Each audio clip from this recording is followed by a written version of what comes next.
विद्या शिकवण्यापर्यंत आपण आलो. आयुष नावाची मिनिस्ट्री स्थापन केली. आयुर्वेदिक डॉक्टरना सर्जरी करायला परवानगी देऊ शकतो आपण, अशी परिस्थिती आहे. आपण लोटेमध्ये चिपा घालू लागलो आणि डोक्यामध्ये चिपा नाहीत असं सांगू लागलो.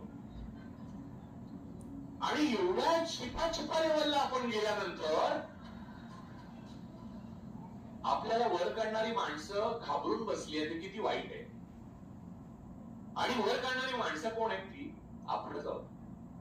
मला अनेकदा माझे मित्र म्हणतात, कोण काही करत का नाही? मी म्हणतो, कोण का करेल बरं? तू करत नाहीस तर तू का नाही करत? मी करतो, माझ्या परीने होत ते.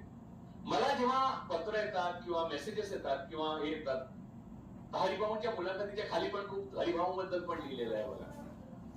काय सूर, काय वाह, काय बेडरपणा, काय स्पष्ट वक्तेपणा. अरे हे भ्रष्ट अधिकारी आहेत पण काम करतात, असंच झालं की? असं नाहीये ते. हे आमचं ऑक्युपेशन आहे, हे मला करायलाच पाहिजे. जगायला मी जन्माला आलो तर पर्पज ऑफ लाईफ नावाची काही गोष्ट आहे की नाही माझ्या आयुष्यात?